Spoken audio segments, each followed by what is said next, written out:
The Bell-Monk equation, as mentioned before, is also the basis for most color matching programs in opaque systems. It also is used for some transparent systems, and there are systems that can predict not only color but opacity. Details on how these equations are solved usually are proprietary, and the manufacturers don't give away those details.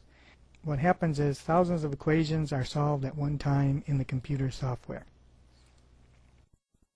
So much work is needed up front to use color matching programs. You need to prepare a lot of samples for each one of your colorants that you want to use in the system. You have to make mask tones, white letdowns, and black letdowns. We've talked about all three of those before, but mask tones are just a colorant in resin, white letdowns are the colorant plus white in resin, and black letdowns are the colorant plus black in resin. And all of those ingredients must be weighed very precisely, and everything about preparing the samples must be done with very good accuracy. Now, these samples can be read in transmission if you're trying to produce a transparent color set where you would predict the matches for transparent colors.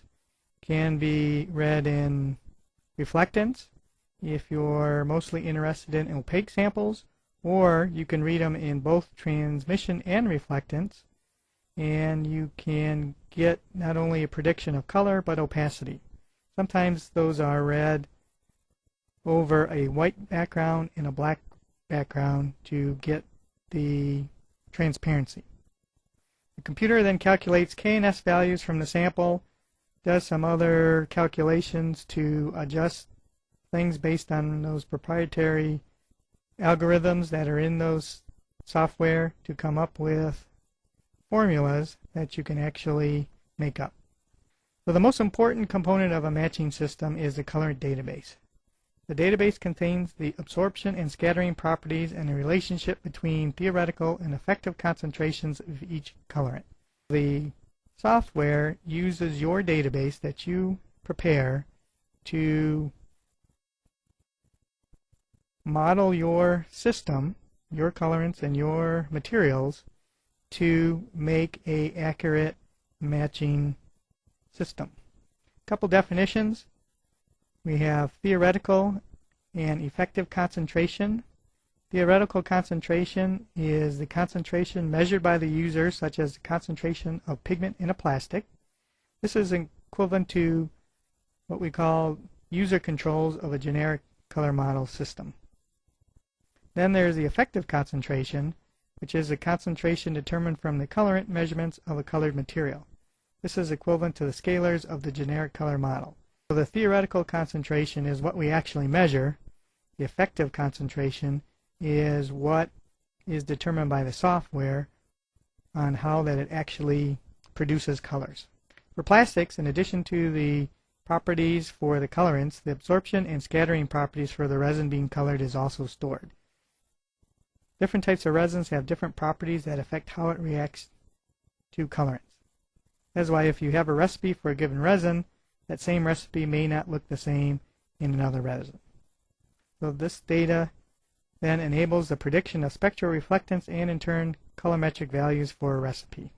Essentially, to be absolutely correct, you need to do your database in a given resin, and then if you have a different resin, use a different database.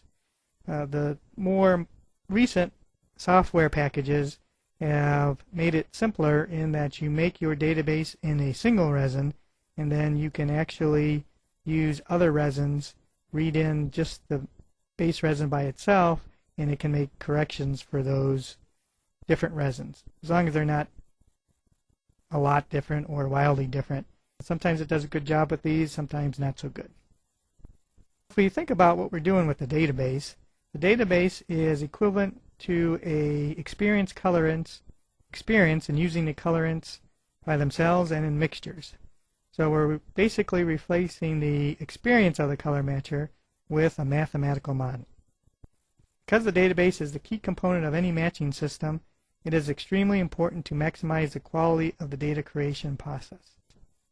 Any errors in a database translate into incorrect recipes. It's very, very important to do all the measurements, all the producing of the chips that are used for the database, all exactly the same. Not only must they be done correctly, but they must be done in the same manner for every single colorant. And that process that makes those individual colorants must mirror the process that is used for making the final colors in your process. The most common method used to develop a database is to prepare samples of each colorant using the same procedure used to make the final color matches. Meticulous care must be taken using the best analytical, statistical, and preparation techniques to produce and analyze the samples. Ideally, it would be best to have one person make up all the samples, and that reduces the amount of variability. Anything you can do to reduce the amount of variability, the better your database will be, and thus the better your predictions will be. Depending on the software and coloration system used, different types and numbers of samples are required for each colorant. Again, we use mass tones, white letdowns, and black letdowns. Not all the manufacturers use all of those. Usually at least one of each is used. And the amount of samples per colorant can range anywhere between 3 and 10 depending on the software package. A couple examples of requirements for software packages that we have. We have a Greateg Macbeth system that uses 2 mass tones, 2 white letdowns, and 2 black letdowns. So that's 6 samples per colorant. So you can imagine if you have 50 colorants, that's a lot of samples that must be made and must be made correctly. Datacolor, another manufacturer, requires even more samples, requires 9 different white letdowns and 1 black letdown. The more samples you can present to the system, the better it can characterize your colorants and the better job it can do at predicting matches. Because really that's what we're doing with presenting all these samples, is that the software packages are characterizing the properties of the individual colorants used at different levels and in different combinations with white and black, so that when they're used in a mixture, the software package can predict how it's going to react in a mixture. Each sample is then measured using a spectrophotometer, and also precision and accuracy of the instruments must be verified. Instrument drift can have the same bad consequences as sloppy techniques in preparing the database samples. Not only must the database samples be prepared correctly, but they also must be read correctly. Using the instrument incorrectly can also produce errors in the final predictions. Instrument geometry is important in our measurement of the samples. The integrating sphere with specular component include is the closest geometry to the theoretical requirements of the Kubelka-Munk theory. Typically, that's the geometry that's used in industry. So integrating sphere with spectral component included. That way you collect all of the specular reflectance that comes off of the sample. However, it might not correlate well with visual matching of materials with different surface properties. Remember, the best instrument geometry for correlating with visual measurements is 45-0, because that's the way we look at colors. We don't see the specular reflectance that doesn't come directly into our eyes. The integrating sphere with specular component included collects all of that light, so it may not be exactly how we see it in visual observations. So once the database is in place, the software can be used to predict formulas for unknown colors. To obtain a formula, samples are measured by the spectrophotometer, and the computer searches the database to calculate a formula that most closely matches the color.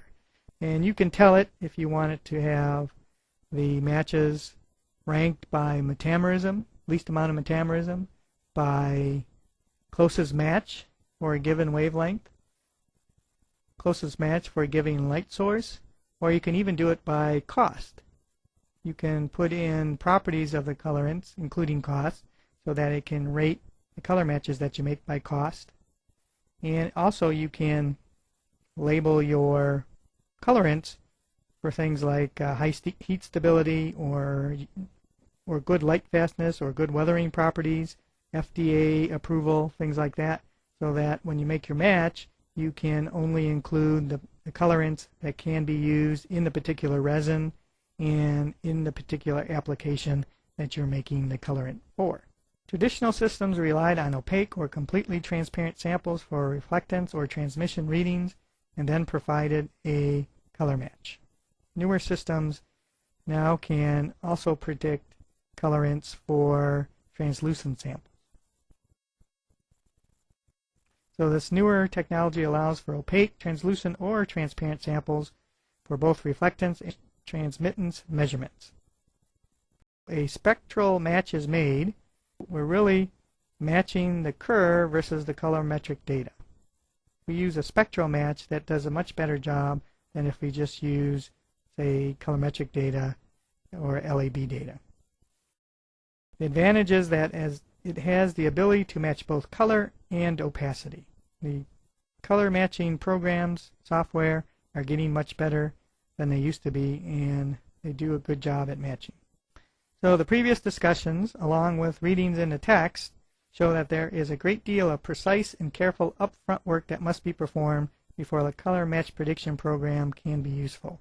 And that's one of the reasons it doesn't always get used in industry, because most places don't have the extra manpower and time to make all of those samples and read them in and make sure that they're done right. But even after all that's done, the systems aren't perfect. They don't always match the color that you want. It can, however, aid the trained colorist in arriving at acceptable matches faster, with fewer attempts than using experience only. It's really best for making your initial match, and then the color matcher can use its experience to use it to more quickly get to the match. There are parts of the program where it does corrections all by itself. A trained colorist, experienced colorist that knows how the program works and how colorants works can take the information from the system and be able to tell whether the information is good and he should do what it says, or it won't work, and to discount it. Remember, the program is only a tool to be used by the color matcher along with other tools to efficiently and successfully match customer color requirements. So it's not a question of using only visual matching or only using instrument matching with software, but a combination of the two can help the color matcher come to the right color faster. In an industry, speed is very important because speed equates to lower cost, and getting the material to the customer faster, that's an important part of satisfying your customer.